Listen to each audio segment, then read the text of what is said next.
Shalom, selamat malam Bapak Ibu Saudara. Shalom, selamat malam Ko. Shalom, selamat malam, Saudara Roy.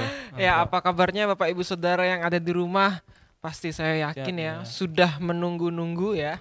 Sedang nunggu-nunggu. Podcast kita Karismata Talk malam hari ini, di mana malam hari ini kita akan melanjutkan ya pembahasan kita. Ya, kita masuk ke sesi ketiga, benar Ko? Sesi ketiga, benar. Sesi ketiga. Temanya apa Ko? Hari ini, Bapak Ibu Saudara-saudari, kita akan membahas tentang pornografi itu ditinjau dari Alkitab tuh kayak gimana sih sebenarnya? Wah, kita gitu. mau melihat dari perspektif Alkitab. Wah, ini dia. Kita mau belajar bersama-sama langsung ya dari dasarnya ya. Kita percaya firman Tuhan adalah firman dari Allah dan itu adalah dasar dalam kehidupan kita. Secara khusus tema pornografi ini ya kita mau pelajari dari sudut pandang Alkitab. Nah, saya mau mengingatkan terlebih dahulu ya, mungkin ada Bapak Ibu Saudara yang baru ya atau Bapak Ibu Saudara yang mungkin sudah lupa, di mana sesi pertama kita membahas tentang pertama kita membahas itu pornografi itu apa sih definisinya? apa itu? Secara umum ya. Secara umum, pornografi Kemudian itu apa? sesi kedua kita membahas tentang media sosial. peran media sosial itu bagi pornografi itu apa. Nah, dan masuk ke sesi ketiga yang sudah kita janjikan ya ke Bapak Ibu Saudara yang dikasih oleh Tuhan, kita mau masuk ke dalam perspektif Alkitab. Wah, luar biasa sekali. Nah, ini Bapak Ibu Saudara mungkin yang baru mungkin mau mendengar sesi 1 dan 2 bisa melihat lagi ya di YouTube kita. Di sana sudah lengkap, di sana sudah ada penjelasan sesi 1, sesi 2 dan malam hari ini mari kita bersama-sama langsung saja ya. Ko, perspektif Alkitab mengenai pornografi bagaimana? Bapak Ibu Saudara-saudari, kalau melihat Alkitab dalam kita melihat pornografi dalam perspektif Alkitab, maka kita akan melihat di Ibrani 13 ayatnya yang ke-4. Ini coba dasar nih ya. Alkitabnya ya. Alkitabnya di sini salah satunya. Ibrani 13 ayat 4, Bapak Ibu Saudara-saudari bisa baca, ikutin. Demikianlah bunyi firman Tuhan, hendaklah kamu semua penuh hormat terhadap perkawinan dan janganlah kamu mencemarkan tempat tidur sebab orang-orang sundal dan pezina akan dihakimi oleh Allah. Akan dihakimi Allah, ya, ada kata olehnya juga. Nah, gini saudara, jadi Bapak Ibu Saudara juga di sini sebagai mungkin pernah melihat atau pernah mendengar semacam seminar tentang pornografi. Seminar pornografi itu apa, segala macam apa. Nah, tapi jarang sekali orang mau angkat ini dalam perspektif Alkitab.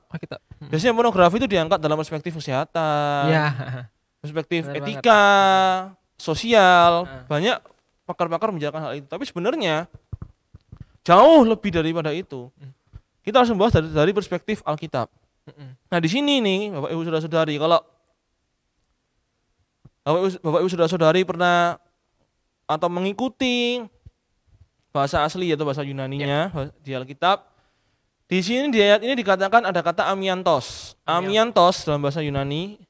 Kalau di Indonesia kan diartikan sebenarnya dengan sengaja memberikan sesuatu yang buruk. Dengan sengaja ya. Dengan sengaja, ada sengajanya. Jadi dengan sengaja kayak menurunkan kualitas gitu loh. Menurunkan kualitas. Jadi dengan cara yang ngasih yang buruk supaya kualitasnya turun. Nah, kalau kita lihat, kita tarik ya saudara-saudari, Alkitab itu membahas bahwa seksualitas manusia itu adalah hal yang kudus. Allah menciptakan seksualitas. Itu adalah hal yang kudus.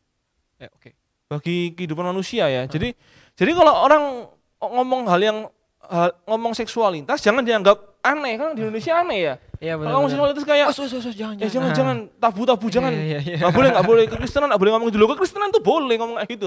Karena Allah menciptakan seksualitas. Menciptakan seksualitas. Dan itu kudus. Bahkan kata kudus yang dipakai itu adalah kata hagios. Dalam perjanjian baru. Tujuannya kudus. Jadi emang sudah apa ya istilahnya ya? Kata yang dipakai itu emang sudah nggak bisa diganggu gugat gitu. Kudus ya kudus, nggak boleh dikasih sesuatu yang aneh, nggak boleh dikasih sesuatu yang menyebabkan esensi kudusnya itu hilang. Seperti yang tadi dikatakan kata amiantos itu. Nah, yang jadi masalah adalah seringkali seringkali orang itu nggak paham gitu loh. Jadi memang di Alkitab diterjemahkannya cuma janganlah kamu mencemarkan tempat tidur gitu doang. Sebenarnya pengen digali lebih dalam, itu maknanya sebenarnya janganlah kamu dengan sengaja mencemarkan perkawinanmu gitu loh. Gitulah kasarannya. Kalau secara itu ya memang ini kan kita ikut terjemahan Indonesia ya, RAI kan. Sebenarnya kalau dari Yunani terus kita terjemahkan sendiri mengikuti aturan yang ada ya, ada aturan-aturan penerjemahannya. Secara garis besar artinya seperti itu. Jadi ada unsur kesengajaan di situ. Dan penulis kita Ibrani entah siapa, ya sampai sekarang kan masih bingung kan menulisnya siapa. Itu sangat mengingatkan, maka di sini tuh memerintahkan untuk jangan sekali-kali jadi nggak boleh blas gitu loh. Dengan sengaja mencemarkan Tempat tidur atau ya orang bilang ya perkawinanmu, orang bilang itu. Nah pornografi termasuk salah satu di ayat ini. Kenapa bisa dikatakan seperti itu? Zaman dulu, Saudara Roy, saudara-saudari, pornografi ini udah banyak. Ya sudah terjadi lah ya, bukan cuma hari-hari ini aja. Zaman dulu Kaisar Romawi ya melakukan hal seperti itu. Bahkan istri, kalau dia mau ngambil istri rakyatnya ya terserah dia, mau dia lakukan sesuatu yang berbau pornografi ya itu haknya dia. Kaisar itu sama dengan Lord sama Lord katanya. Berarti dia mengatur segalanya, suka-suka dia mau ngapain. Dan itu sudah terjadi. Makanya penulis kitab Ibrani itu mengingatkan bahwa jangan pernah, sekalipun jangan, itu ya penekanannya ya. Jangan pernah sekali-kali atau sekalipun jangan melakukan hal yang mencemarkan perkawinanmu dengan sengaja mencemarkan perkawinanmu, dengan sengaja mencemarkan seksualitas itu, hakikat seksualitas yang Tuhan ciptakan. Karena apa saudara-saudari? Kalau kita melihat, saudara juga mungkin pernah melihat juga bahwa orang yang istilahnya terjebak ke dalam pornografi, akhirnya kan makna seksualitas dari Allah itu kan berkurang, benar kan? Harusnya seks itu kudus. Setelah menikah baru melakukan seksualitas supaya beranak cucu. Demikianlah perintah firman Tuhan. Tapi dilakukan sebelum pernikahan. Itu. Lalu pornografi tentu, akhirnya membimbing pada porno aksi. Nah jelas ini sudah sesuatu yang salah. Nggak sesuai dengan apa yang kita ajarkan. Kalau nggak sesuai berarti nggak kudus. Kalau nggak kudus berarti ya itu dosa. Itu yang gambarannya seperti itu saudara-saudari ya. Jadi perlu diingat bahwa jangan sekalipun menyentuh pornografi itu karena itu sangat berbahaya. Dan bagaimana jika orang yang sudah menikah? Ya mungkin ini terdengar jarang ya di telinga kita, tapi mungkin saya harus angkat isu ini kok, karena ada orang yang sudah menikah sah, diberkati di dalam nama Tuhan Yesus, tapi di dalam kehidupannya masih nonton video porno. Jelas itu dengan sengaja mencemarkan. Iya, sengaja mencemarkan termasuk itu. Kasus itu juga ya. Termasuk juga. Bukan berarti setelah menikah bebas. Boleh nonton aja. Bukan itu maksudnya, bukan poinnya, bukan ke situ ya Pak Ibu ya. Jadi ini emang menjadi peringatan gitu loh. Khususnya konteksnya kan emang peringatan agar enggak melakukan itu. Mencemarkan hal yang kudus dalam pernikahan itu. Kalau setelah nikah boleh enggak ya jangan. Karena jamaah aja juga kalau kalian udah nikah kudus terus kalian melakukan hal yang itu sama aja kembali ke ayat ini sebenarnya.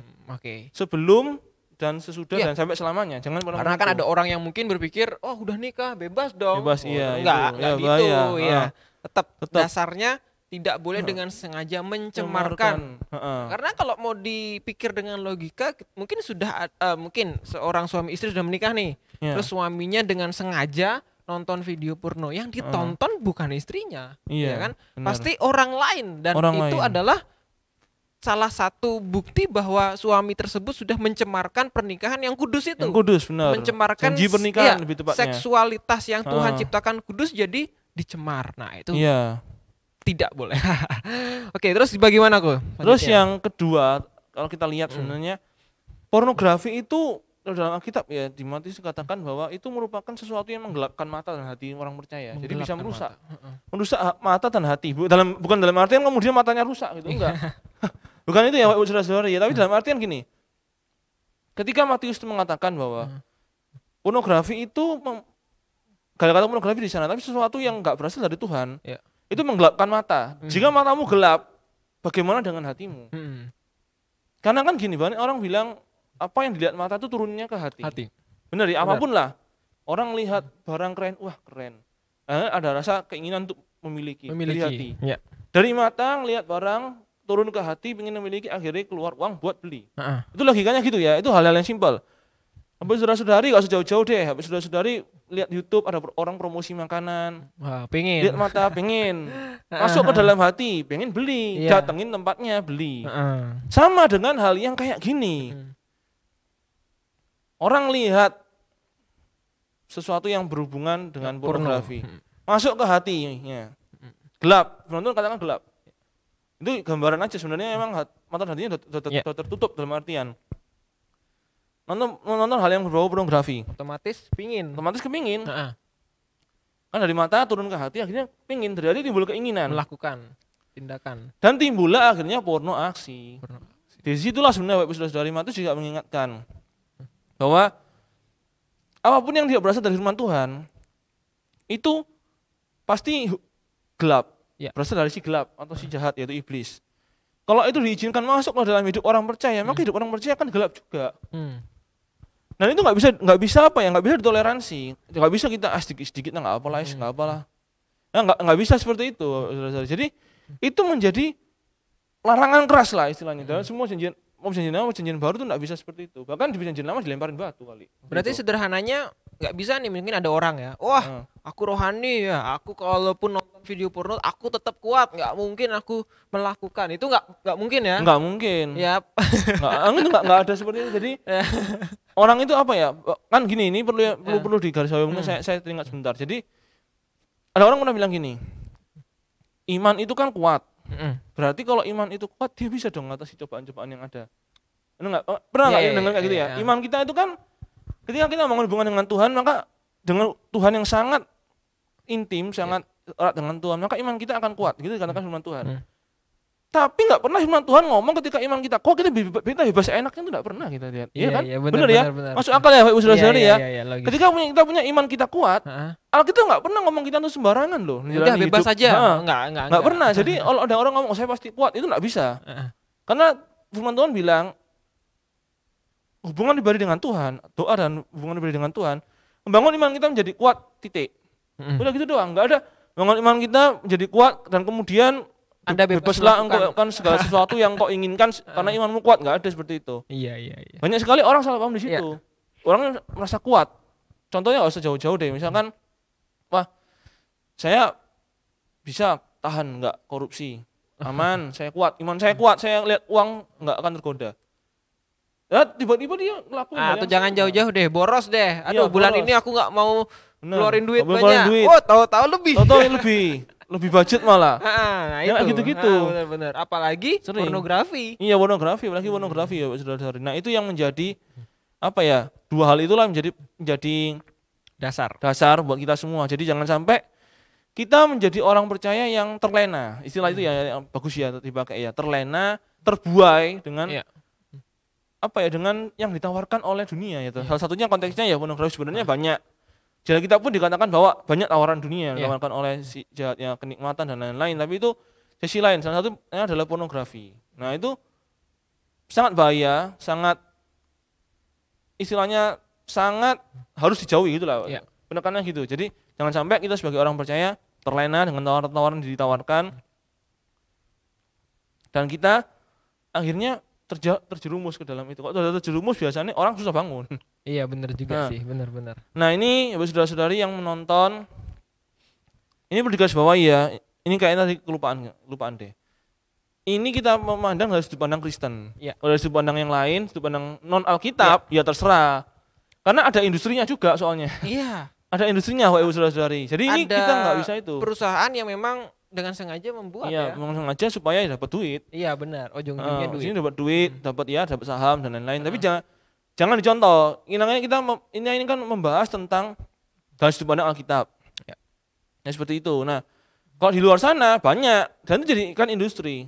Bahkan ada nyewa artis, nyewa influencer istilahnya kalau kita sebut sekarang yang endorse dan lain-lain, dan itu kan dapat duit. Jadi industri pornografi itu ada. Jangan bilang industri pornografi itu jangan sampai kita mikir pornografi itu cuma orang iseng upload video, orang iseng itu ada yang ngatur di belakang itu semua, ada industrinya. Tujuannya apa ya? Cuma uang gitu. Mereka mampunya sementara ini mereka mampunya kerjanya gitu. Ya dan jelas balik lagi ya. Alkitab itu sudah sangat bertentangan. Bertentangan itu. Ya. Berarti jelas Bapak Ibu Saudara ya. Dari sudut pandang Alkitab malam hari ini kita sudah mendengar penjelasan yang sangat begitu lengkap ya. Dari 2 ayat ini saja kita diberi pengetahuan bahwa nggak boleh tuh dengan sengaja mencemarkan. Apalagi yang sudah menikah. Jangan pikir sudah menikah, oh boleh nonton video porno. Oh tidak boleh. Tidak, firman Tuhan tidak pernah mengatakan seperti itu. Justru yang sudah menikah harus menjaga kudusan seksualitasmu dengan ya pasanganmu. Dengan pasanganmu, bukan dengan pasangan orang lain tentunya. Benar. Dan apalagi yang belum menikah. Ya, karena ada hubungannya dengan ayat yang tadi di Matius ya, ketika kita lihat pasti ada keinginan yang memicu ya, wah ini cenderung untuk kita melakukannya sehingga terjadilah porno aksi. Dan itu sangat bertentangan dengan Alkitab. Dan Alkitab ya sudah jelas saya Bapak Ibu Saudara, percayalah Alkitab tidak pernah mengajarkan untuk tontonlah video porno. Tidak Bapak Ibu Saudara ya. Karena itu ayat ini menjadi pegangan kita semua ya, para orang tua khususnya, untuk ngajari anak-anak kita. Ngajari anak-anak kita. Karena dasarnya ini adalah ya firman Tuhan, yang kita percayai ini adalah firman Tuhan. Nah, karena itu kesimpulannya kok?